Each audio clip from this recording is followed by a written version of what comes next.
Darkcast Network. Out of the shadows come the best indie podcasts.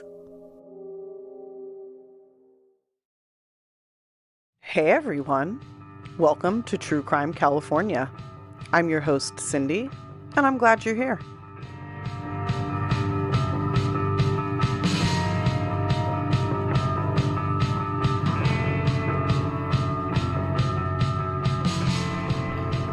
Hi everybody, welcome back to True Crime California. I'm your host Cindy, and I'm really happy to be back on a regular schedule. Again, I apologize for the couple of weeks that I took off. Life just does what it does, and you got to roll with it. So sometimes you got to take a break and handle your shit, and that's what I did. But I'm back on a regular recording schedule and coming to you with a listener request, which I'm so excited about. If you guys want to send requests in, please feel free. I get a lot of interaction on Spotify. I get a lot of comments and feedback there, which is really cool. But this actually came in via email. So if anybody else wants to email me case suggestions or just say hi, it's truecrimecaliforniapod@gmail.com. And I would love to hear from you guys. It makes me really happy when people want to hear my take on a case. So just getting into it, the case I'll be covering today is the Keddie Cabin murders. This is a crazy case, and what's really interesting about it is unsolved, and it happened in 1981, but it is still active today. Now, it definitely went cold for a while, but it was reopened, and some of the theories and sort of re-looking at the case and the new kind of fresh takes on the case are really interesting. So I'm definitely going to dive into some of that. I know a lot of podcasts have covered this, but again, it's a case that continues to develop. So hopefully I will bring something new to the table, as well as sort of my own way of telling the case. So if you've heard it before, hopefully this will be something new in here for you. And if you haven't heard it before, get ready, because this is a crazy case.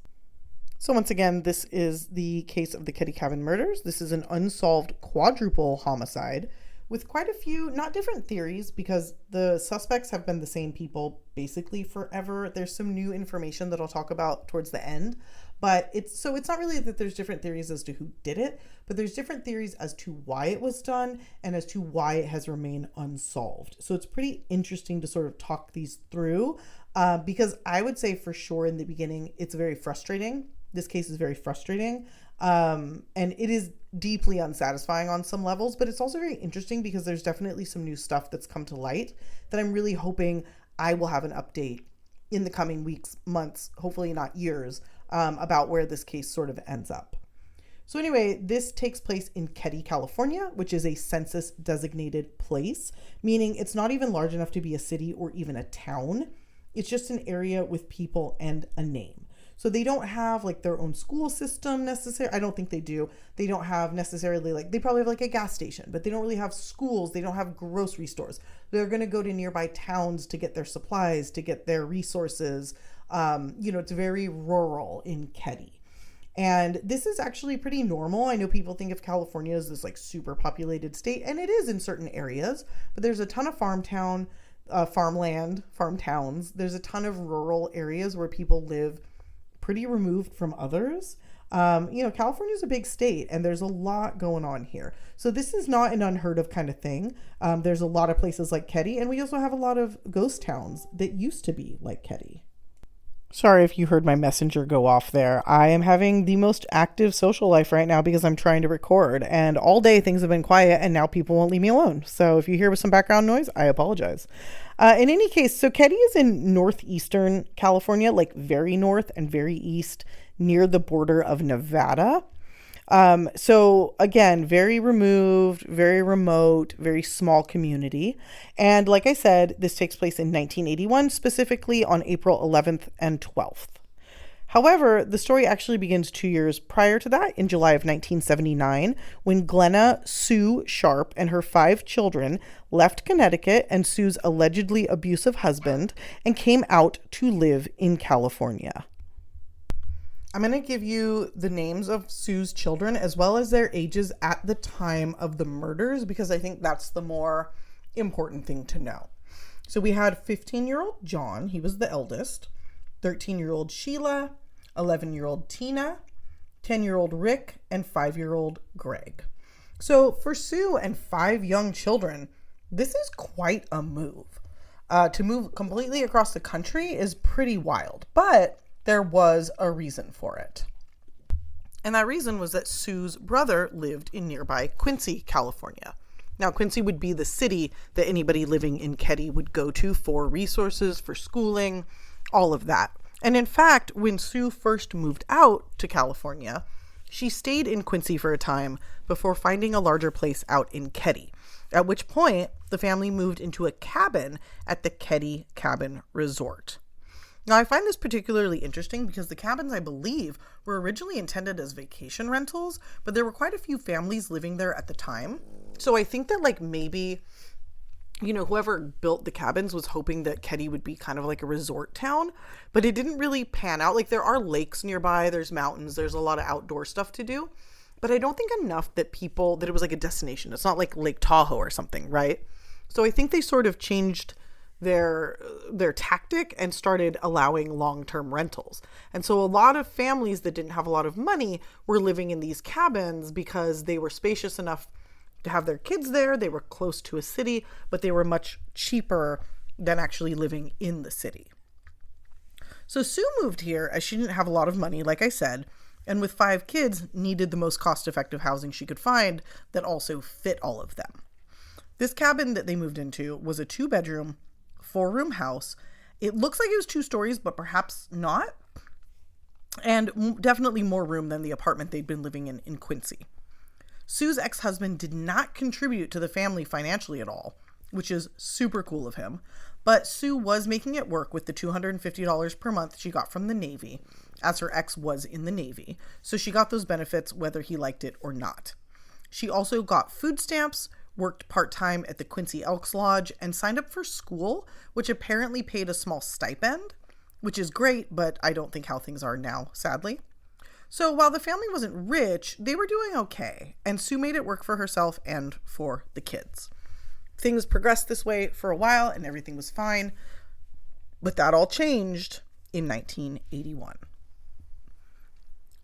On the night of April 11th, 13-year-old Sheila was staying the night at the cabin next door. So they were all in cabin 28. That's where they lived. And Sheila was at the cabin next door, cabin 27, because she had a friend who lived there. John and his friend, 15-year-old John and his friend, 17-year-old Dana, who was a boy, had been out that night and ended up coming home around midnight after attending a party in Quincy. Tina had also been at the neighbor's cabin, but came home around 11:30 to go to bed. And once again, Tina is 11. 10-year-old Rick, 5-year-old Greg, and their friend from another cabin from cabin 26, 12-year-old Justin Smart, were actually at Sue's house in one of the boys' bedrooms having a sleepover. So this is a very active night for all parties involved. And unfortunately, things were about to become much more active, but in a much more terrible way. The following morning, April 12th, Sheila came home from next door around 7:45 a.m. And what she found inside of her home was the stuff of nightmares. As she entered the house, she saw blood all over the walls and all over the floor, and found her brother John just inside the front door with blood all over his body. He was tied up with both electrical and medical tape, and was also tied to his friend Dana, who was also covered in blood. Dana's head was bashed in so horribly that he was unrecognizable. It was later found that although he was badly disfigured by the beating, which was done by a hammer, he actually died by manual strangulation, which is brutal beyond belief. John had also been beaten, and they had both been stabbed multiple times. The boys also had their legs tied together and to each other, likely to keep them from running away after they had been subdued, but before they had been killed. Sue, very sadly, was found tied up with the same tape as well as electrical cord, kind of like hogtied, lying just in front of the couch. She was naked from the waist down and had her underwear shoved into her mouth to gag her. There was also a blue bandana in her mouth with her underwear, and her face had been taped around to hold the gag in place. She had also been stabbed, beaten, and had her throat slit. assuming after she died, someone threw a blanket over her haphazardly, not in any show of affection, but almost as an afterthought or like an insult in a weird way. So a really, really horrifying scene. And Sheila was obviously terrified and ran back to the neighbor's house to call for help. When police arrived, they took in the scene and also immediately went looking for the 3 young boys as well as Tina. Now, the 3 boys were found to be asleep in the back room. Still asleep because it was pretty early in the morning. And they apparently had missed everything that went on the night before, or at least that was what police believed at first. And we'll come back to that. Now, the 3 boys were fine, but Tina, unfortunately, was nowhere to be found. I've read that even though police were informed that Tina was missing pretty much immediately, they didn't even begin looking for her for hours or possibly till the next day, saying that maybe she was with friends, since last they knew she was at a friend's house and possibly didn't come home after all.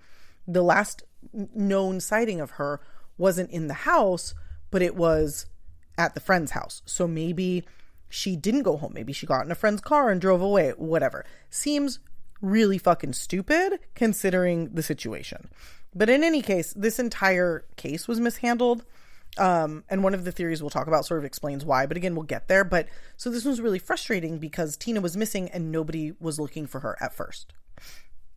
Anyway, police didn't have a lot of information to go off of. And besides, like I've kind of touched on, they did a shit job of collecting and using the information they did have. But that being said, here's what we do know from the people the police interviewed, including the 3 boys in the house. But before I get to that, let's talk about some of the other players in this story, including a man named Martin Smart, who was Justin's stepfather. As a reminder, Justin was the 12-year-old spending the night in the cabin with the Sharp boys. Now, Martin, his wife Marilyn, and Justin, who was his stepson, like I said, lived in cabin 26, so another neighbor to the Sharp family. And clearly, the kids were all friends. There was actually, at this time, a 4th person living in this cabin with them, a man named Severin John Bobede, and he went by Bo. So he's Bo Bobede. Bo and Martin had met fairly recently at a VA mental hospital, where they both had spent some time due to the trauma of being in the Vietnam War. They became good friends, good enough to let Bo live with them for a time anyway. Martin here, I'm just going to say it, was the prime suspect from the jump for quite a few reasons. First, in addition to his unstable, often part-time work, Martin was known to sell drugs to make ends meet, which meant he was in with some pretty rough people. Additionally, Bo was said to have mob ties, which doesn't play into the motive as much as it does answer the question of why the police potentially did such a bad job handling the case. And again, we'll talk more about that. Anyway, after just a bit of interviewing, police came to find out some pretty heavy stuff about Martin. The first thing they learned was that he and Sue were allegedly having an affair. So right there is a motive, if this was true, which I don't know. But it was suspected, and you still find reports saying that it's a big possibility. There was never any proof of this. But if this is true, that's enough of a motive.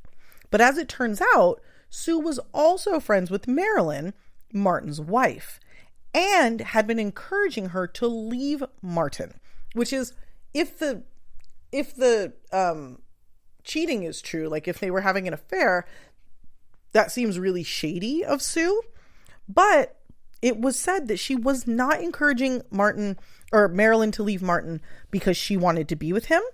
Rather, she was doing this as a friend who saw Marilyn in an abusive relationship and wanted to help her get away, just as Sue had done with her own husband not very long ago.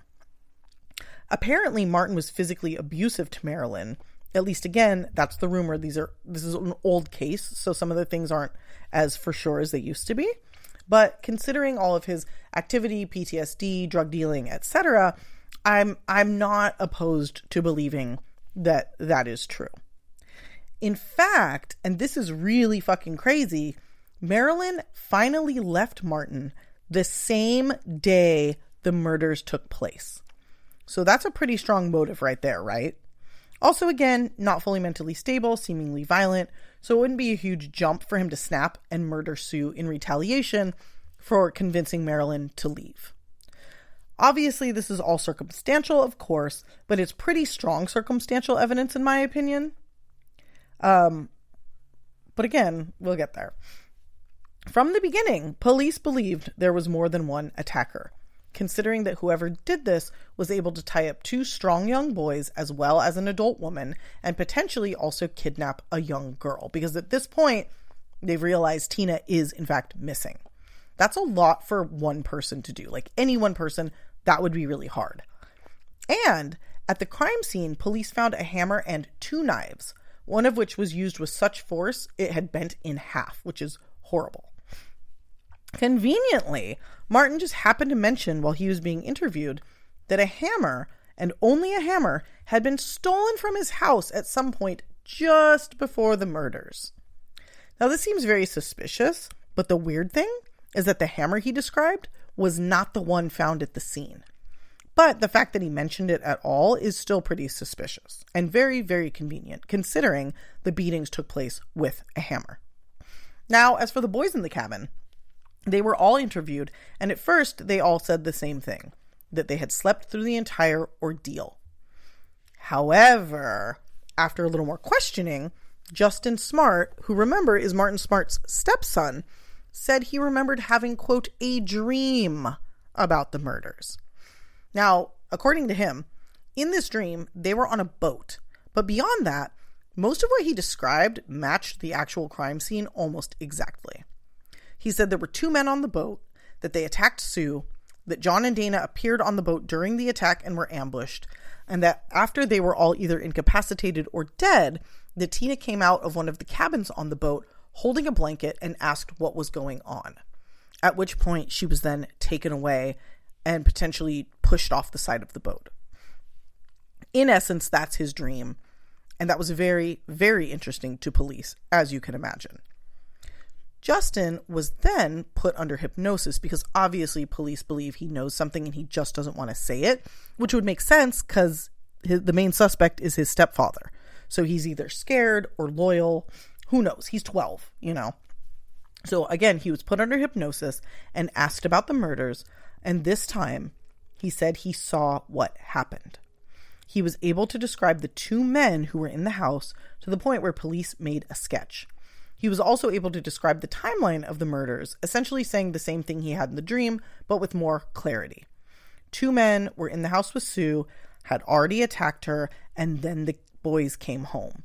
A fight ensued, and the boys were overpowered by the 2 men. Dana almost escaped out of the back, but one of the men hit him over the head with a hammer to stop him before tying him and John up and murdering them. He also said that during this time, Tina came out of her room holding a blanket and asking what was going on. One of the men quickly grabbed her and took her out of the back door while she screamed, "Help, help," but then was gone.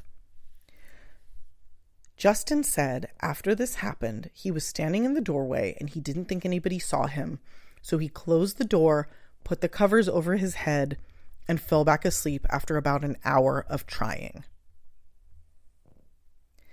Their neighbors, the Seabolts, who, if that's where Sheila and Tina had been, later told police that they actually heard a scream around 1:30 a.m., but couldn't determine where it had come from, so went back to sleep thinking it was nothing, not a big deal, just something random. This also aligns with what Justin had said, so backs up the timing of when Tina was taken from the house. So we have Martin and Bo as our main suspects, but there's a problem here. The 2 men were very careful to have an alibi. When interviewed, Marilyn, who had no problem turning on her husband, said the 2 had been out until the early morning hours and that she was asleep when they came home. Now, I know I said that she left Martin, but she basically told him we're through. It's not like she had somewhere to go. So she told him, "I'm leaving you. We're not together anymore," but she was still sleeping at the house. Now, according to the 2 men, they came home super late because they'd been at a local bar drinking.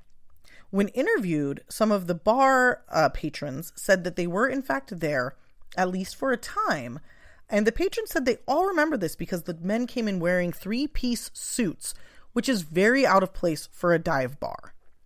Police believed they did this intentionally to draw attention to themselves so as to create a solid alibi.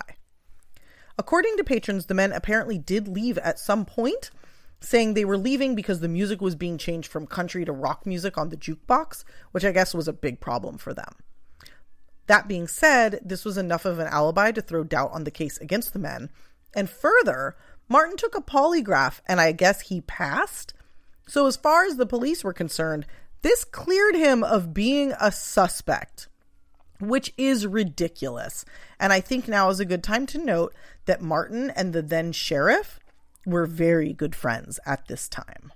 And again, there was the kind of suspicion around Beau Boubide being involved in organized crime.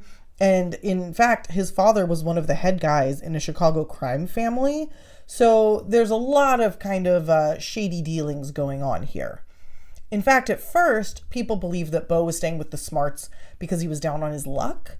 But later investigation showed that it may have been a business decision and that the two men and potentially even the police were all in on some sort of drug business. Or at the very least, the police were being paid to look the other way. And this could extend from whatever dirty dealings they were doing all the way to these murders. And it becomes more obvious when we think about the information and evidence that came through in the following years and the way that it was not used. Now, first, I want to call out Tina remained missing for 3 full years. And not just 3 years, exactly 3 years. 3 years to the day of the attacks, a bottle collector who was randomly in the area, supposedly looking for old bottles, found a partial skull of a human in a very remote area about 5 miles outside of Feather Falls, which is a waterfall in Butte County, the county just north of Plumas, which is where the Keddie Cabins were located. So not super far away, but in a nearby county in a very remote area. Police collected the remains, after which they received an anonymous call suggesting they might belong to Tina. And as it turns out, they did. Now, this call was recorded, FYI, so this is still in evidence. Anyway, now they have Tina's remains, and although it was impossible to determine how or when she died, knowing she was dead led police to believe that she was killed the same night as the rest of the family, which is supported by the scream the neighbors heard that night and what Justin told police that he saw. Anyway, it's very, very suspicious that her body was found exactly 3 years to the day after the attacks and that some quote-unquote random person called in and suggested it was her body. Now, from here, things pretty much go cold.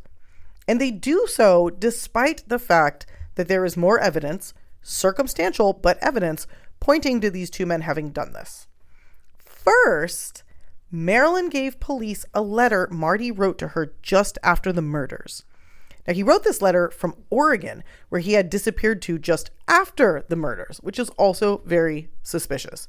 He and Beau bailed out to another state. That's super sus, if you ask me.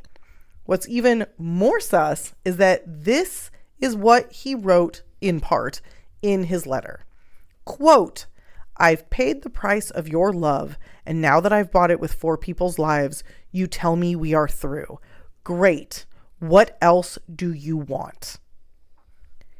Straight up, I mean, she left him the day of the murders. She probably, this sort of points to her knowing about an affair with Sue, because why else would he kill Sue? I paid for your love by killing the other woman and her family, kind of. That's how I take it. But regardless of the specifics, he fucking said he killed 4 people. And it's obvious that he did it right when she left him, and there's 4 people that were murdered, and he's the suspect. I do not understand how this alone is not enough. But it wasn't. Nor was the next piece of evidence enough, even when combined with the letter. Marilyn, by the way, gave the letter to the police within the first month of the investigation, but they just sat on it. She also told them she was sure that Martin was involved, and she also gave police a bloody jacket, but that seemingly went missing immediately after she gave it to him. She thought it was Tina's, but apparently there's no proof any jacket of Tina's was missing, so who knows? But also, like, Tina's mom was dead. It's not like her sister knows every single jacket she has. You know, it very well could have belonged to Tina and been disappeared by the police. But that's a piece of evidence that, like, officially doesn't exist, but it was brought up in a few of the things I was reading about how this case was mishandled. In any case, the police did nothing with this, nor did they take it seriously when Martin told a counselor at the VA hospital that he committed the murders. He straight up admitted it to another person. Now, this counselor told police, because in this instance, that's something they can share. And the police dismissed it as hearsay and refused to act on the information. So they have it in writing, they have a confession, they have a ton of circumstantial evidence, and they do nothing with it, and the case goes cold. Very frustratingly, Beau Boubede died in 1988, only 4 years after Tina's body was found, and not very long after these murders. And Martin Scott died in the year 2000, I believe, of cancer. He and Marilyn never reconciled. The case sat cold for all of these years, and finally, in 2013, the new sheriff, who'd been in office for about 3 years at this point, decided to take another look at the case. Now, this sheriff was pretty intimately involved with the case because he actually went to school with the victims, John and Dana, and grew up in the town knowing about the murders in a very personal way. This sheriff's name was Greg Hagwood, and he was very, very interested in solving this case. So he reached out to a private investigator named Mike Gamberg. Mike lived in the area as well and was also very familiar with the case. Now, Mike was a little bit older and had actually been like a coach for certain things, and Dana had been at his house the day before the murders. So also very intimately aware. And I believe it was Gamberg who'd been on the force since 1988 when the case was still considered active, but not anything of a priority. And he had to watch as it was entirely fumbled by police, who, despite the infamy of the case, seemed completely disinterested in solving it. At one point, Gamberg was even fired by then Sheriff Thomas, Martin's friend, but he was reinstated with the caveat that he go nowhere near the Keddie case. Now, I don't know if he was fired in relation to the Keddie case, but I do know that when he was reinstated, that was one of the terms of his employment, one of the conditions. But now we're in 2013, and the two men had nobody in their way and were able to investigate the case fully. What they found was pretty wild. The first thing they found was that the relationship between Marty and the then Sheriff Doug Thomas was much friendlier than they realized. The sheriff had actually lived in cabin 28 prior to the Sharp family moving in. And when Martin and Marilyn, who went by Loon, would get in fights, Marty, he went by, would stay at cabin 28 until things calmed down. These men also found that when the sheriff called in the Department of Justice for help, they sent men from the organized crime unit instead of the homicide unit. So we have a sheriff who has an interest in helping Martin go free, and we have the Department of Justice not sending a homicide squad, but sending an organized crime unit. Now, this is a problem on its face because this was a homicide. But beyond that, it shows that Beau was definitely involved with organized crime, and potentially the DOJ was part of a cover-up in the murders as they were working a different, possibly larger drug case. This is a pretty crazy theory, but Mike Gamberg feels it could 100% be the case and why nobody took these murders seriously at the time. These two also found that what evidence was still available was in complete disarray, that there was a ton of evidence that had been lost or mishandled, including evidence that had been stored in a freezer that was just randomly turned off. They also noted, and this is a really big one, the letter from Martin to Marilyn wherein he admitted to killing 4 people was never actually officially entered into evidence. Someone took it and put it in a file, but nobody did anything with it. And when you looked through the evidence for the case, it was not listed. As Gamberg put it, the case was, quote, as messed up as a soup sandwich. He said first-year cadets in the academy would have done a better job than the cops and the DOJ on the case. And he believes the reason for this is because they did not want to do a good job. Hagwood and Gamberg have continued to work the case relentlessly, but with not a lot of success. Now, some of the things that they did find were pretty interesting, and I shouldn't say they haven't had success. They've had great success, but to little or no effect. So first, in 2016, a man called the police after finding a hammer in a dry lake bed. Back at the time of the murders and for many years after, this lake bed had been an actual lake. But recently it had dried up, and this man found a rusty hammer. He had the presence of mind to call the police, probably knew about the Keddie murders, and when they showed up, they were able to definitively match it to the one that Martin had said had been stolen from his house the day before the murders, or the day of the murders, whatever the suspicious shit was that he said. So they got this hammer and they were able to say, yeah, that belongs at the murder scene. Gamberg was also able to retrieve a rusty knife in a bush near the Keddie Cabins and also match that to the murder scene. He was also, or is potentially currently working on matching the voice of the caller who called in and suggested the remains found might be Tina's body with the recording of a suspect in the murders taken by police while they were investigating the case. And if he can prove that person is one and the same, he can tie them to the murders. The most important piece of evidence that these two have come up with are one or two, I'm not sure how many, DNA profiles of people who were at the scene of the crime who did not live in the house, who are active suspects and who are still alive today. So they have not been able to find DNA for Martin or Bo, but they have found DNA for other suspects, meaning one, it was more than two men. It was probably 3 or 4. 2, they still have viable suspects that are currently alive. But what's most frustrating is that to this day, nothing has been done about it. There's no arrests. There's very little movement on the case. So these two men have been working tirelessly, getting really good information. And essentially, we know who did it. We do. We know that Bo and Marty killed this family, killed all 4, and got away with it because of connections, because of bigger crime organizations, whatever the hell it was. So it's really, really frustrating. And I'm really just wondering when they're going to pull the trigger on this DNA. I think it's been about 7 years since they obtained this DNA. And so far, there are still no arrests. And even the most recent, there's a helicopter going overhead. Even the most recent articles about it are kind of just repeating the same shit from 2018, which is when the last real update happened, which is really, really frustrating.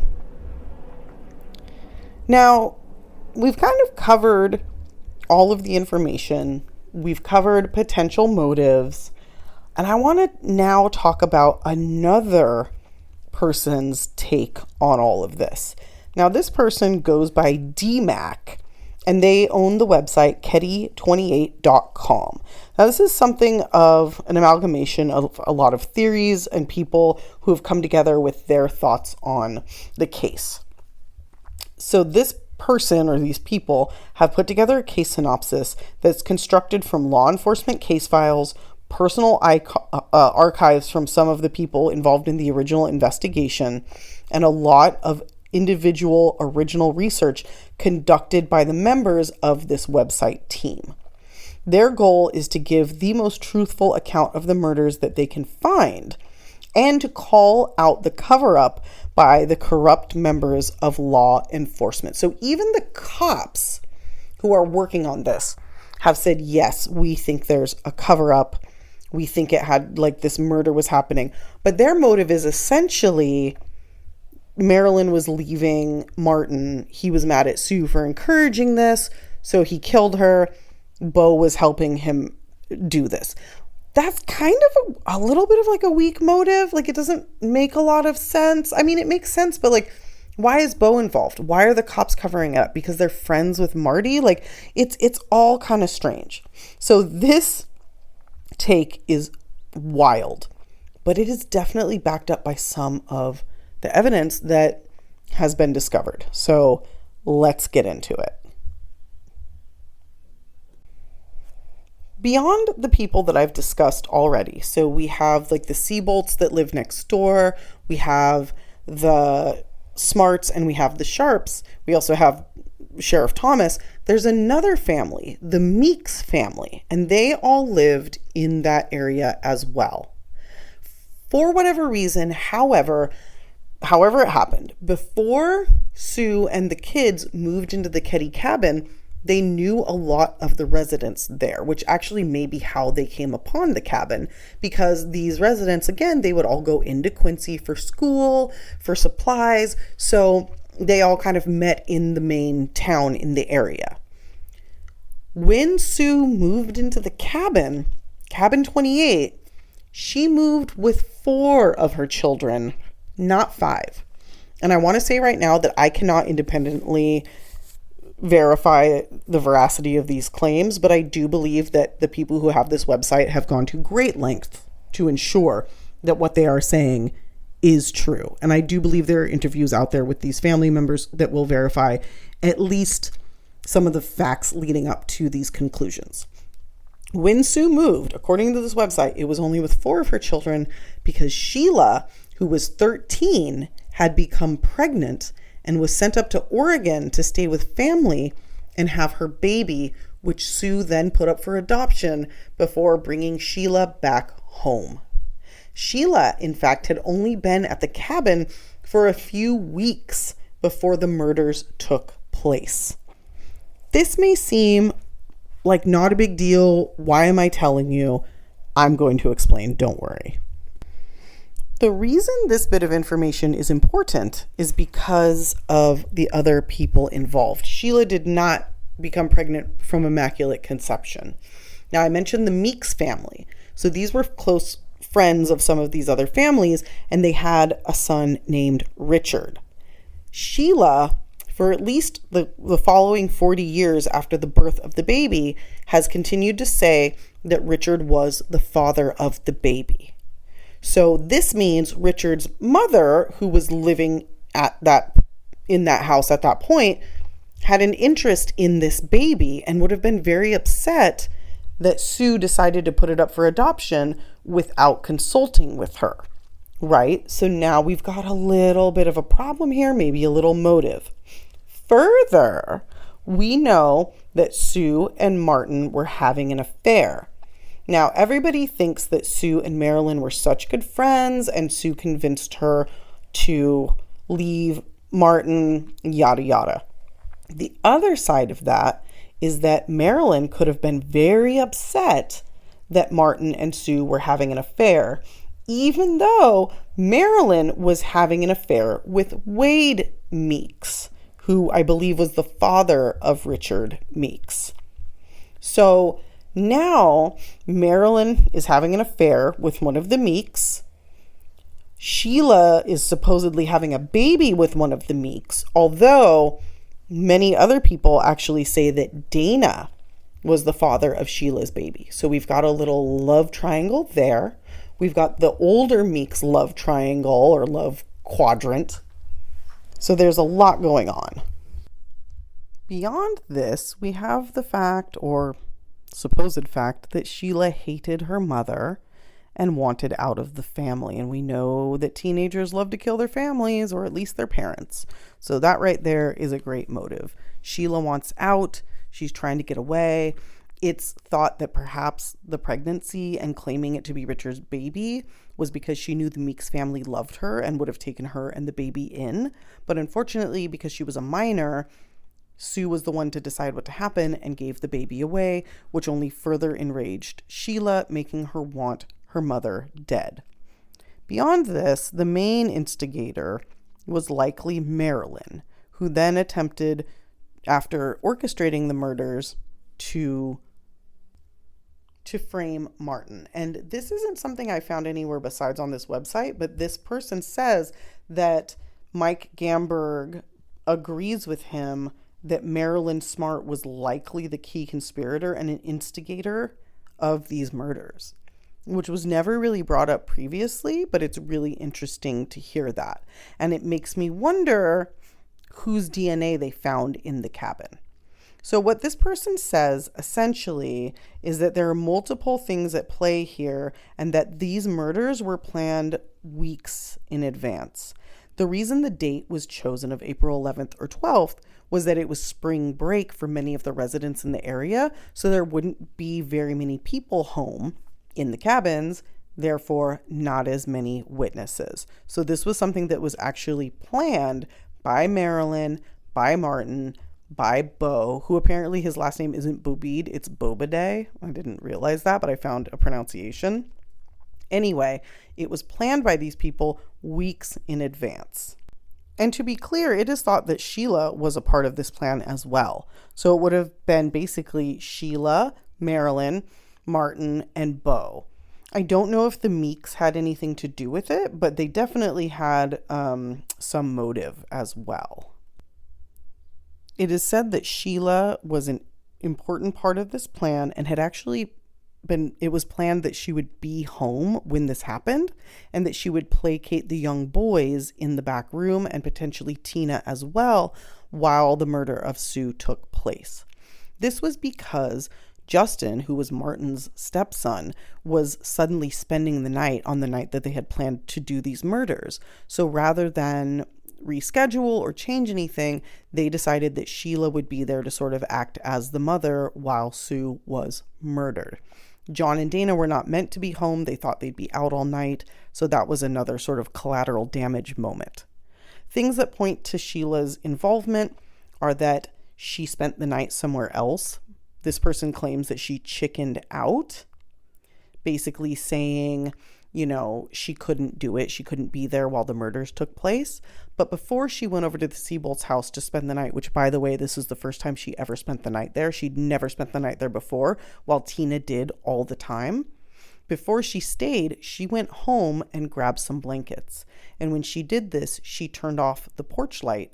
And this porch light also led to the light outside, like the outdoor light. It basically made it super dark in front of their house. And she did this on purpose so the killers could come and go without being seen as easily. So that's essentially what this person believes. And it's a pretty crazy theory, but it's kind of supported by the fact that they found other DNA, by the fact that even the police believe there were more people involved, and it's just a bigger, better motive for Sheila and Marilyn and Martin to kind of come together and decide to do this, to potentially hire Beau to help, or maybe he just is that kind of guy. There's a lot more going on here than they just decided to kill the family because Marilyn was leaving Martin. It makes much more sense that Marilyn was upset at Sue for the affair, that Martin was upset at Sue for essentially, ruining his relationship, even though it was really him. I mean, it tracks. It could make a lot of sense. In any case, I just wanted to throw that out there. If anybody wants to read more about this or learn more about it, it's Keddie28.com. Really interesting website. It has a lot of good points, a lot of interesting information. It's fairly unfinished, but there's enough in there that you kind of get the feeling for this. And it sort of changes the whole tone of the case and really flips it on its head, So I hope everybody enjoyed this weird retelling and this absolute curveball I threw in at the end there. Thanks everybody for listening. I'll be back again soon with another case. And until then, stay safe.